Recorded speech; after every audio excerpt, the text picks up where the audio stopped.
And I'm a huge fan. Right. Huge fan. No, nobody can question that. Oh my god.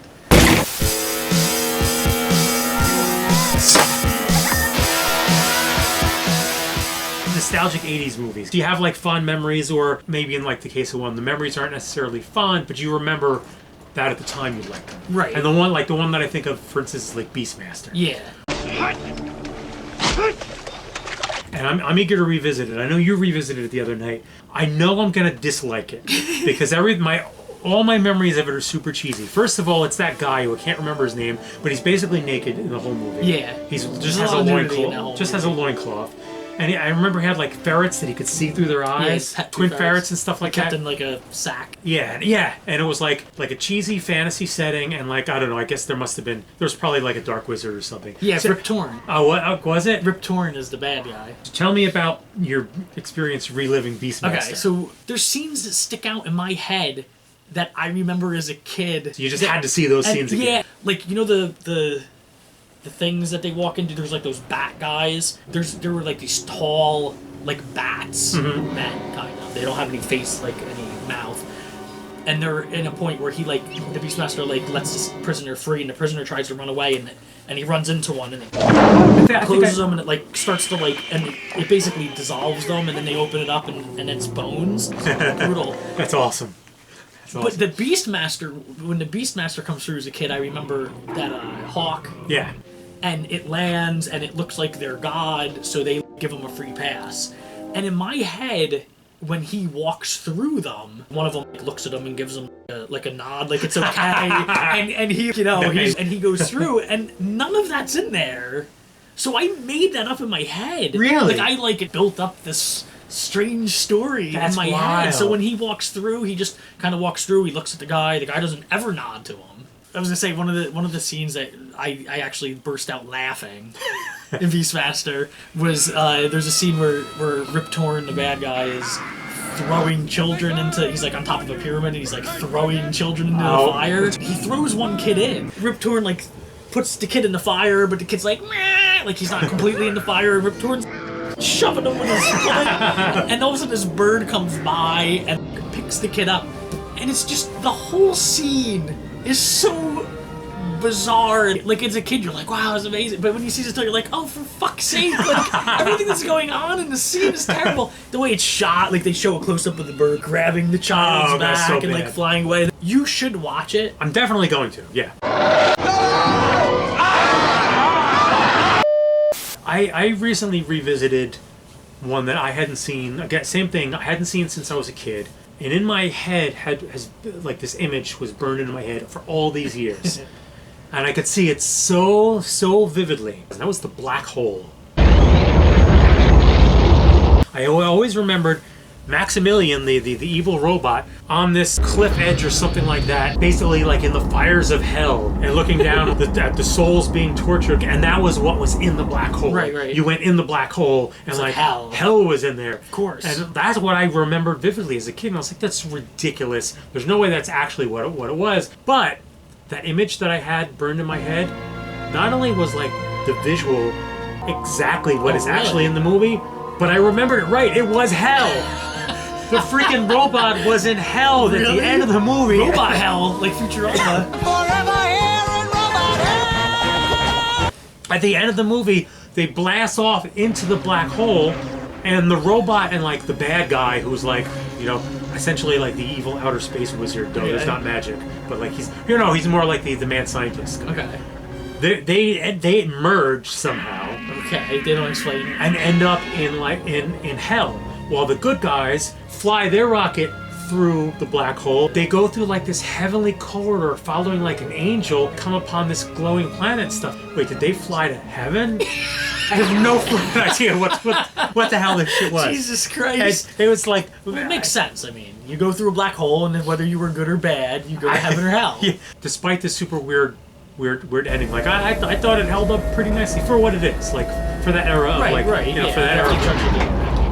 Yeah, those 70s sci-fi movies. Now, we both watched on almost, I think, the same night. I think I watched it one night, and you, by coincidence, watched it the night after. Was The Secret of NIMH, which back in the day was one of my favorites.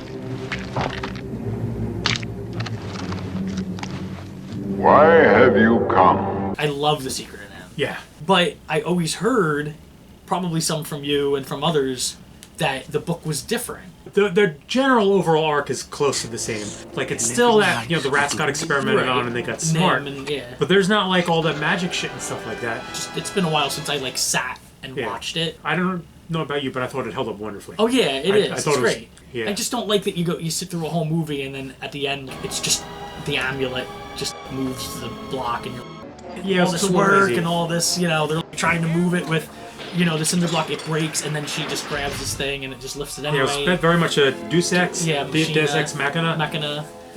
Yeah. Which just, because you sit through the whole movie and it's so great and it's so pretty to look at and the characters are done so well and the story is just a cool... Love the animation, just the way Mrs. Britton, just the way she moves and stuff, is like, I love the animation on her. Really terrific. Now take a deep breath. Concentrate on the bow. Don't look at the door. Okay, Dragon, I'm coming. Steady. There we go. Now. Now!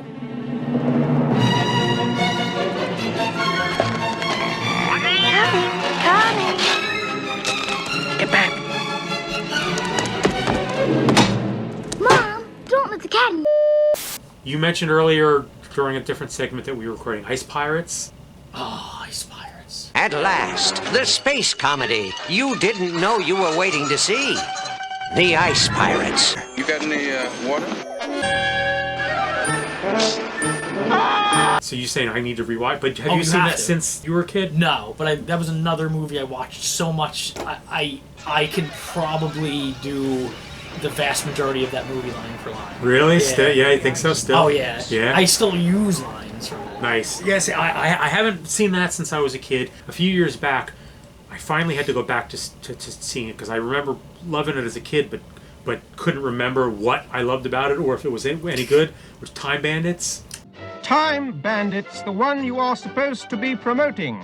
It does legitimately hold up as like a zany adventure. And it's done by Terry Gilliam, who's the guy. Oh, yeah. Yeah, you know his like from not even from his Monty Python days, but he did like 12 Monkeys and just I love 12 Monkeys. And it's zany and whack. It's got a lot of that 80s stuff that I know you really enjoy, where it's like a normal kid is living in the normal world, but then like this weird fantasy, like the worlds cross over. Everything's changed. What's happening? Which is another one, The Last Starfighter. I need to rewatch that. It started with a game, but it wasn't just any game. You have been recruited by the Star League to defend the frontier against Zur and the Kodan Armada. I love the story. Yeah. The story's just so well done. That was the one, right, where there was an arcade machine? Yeah. And that's how they realized that he could be an amazing pilot? Kid lives in a small trailer park. There's like a war going on, but Earth isn't part of the war. Right. This guy, who's kind of like a trying to make money kind of guy, who's always just trying to make money to survive, he recruits people to fight in the war. He puts an arcade game on Earth because he's looking to just recruit whoever he can, and even though he knows he's not supposed to, because like Earth isn't part of the war, he just does it anyway. So he puts it there, and when the kid wins the game, yeah, then he knows. It triggers the thing telling him that like, oh, he passed the test, he would be a good pilot. Yeah, you'd be surprised it's not cheesy. Yeah. What you need to watch is the 1979 Ralph Bakshi animated Lord of the Rings movie. I saw it. I was gonna watch it. Well, you have put your foot in it this time. Who are you? I'm called Strider. Really, really good rotoscoped animation. The voice acting is all really great. The animation is terrific. The only thing you do need to know is that it stops like halfway through the story because they never finish. What? Yeah, so you're gonna watch like two hours and change, and it stops at the end of the Battle at Helm's Deep. Shut up! They never finished it. They never finish it. As big a fan as I am of the Peter Jackson Lord of the Rings movies, and I'm a huge fan. Right. Huge fan. Nobody can question that. Oh my god. We have to go. No, I can't make it. My main circuit's blown, and both backups are failing. You can make it. It's no use, Vincent. My useful days are finished. But part of me goes with you. You'll never be obsolete. Carry on the tradition. We're the best.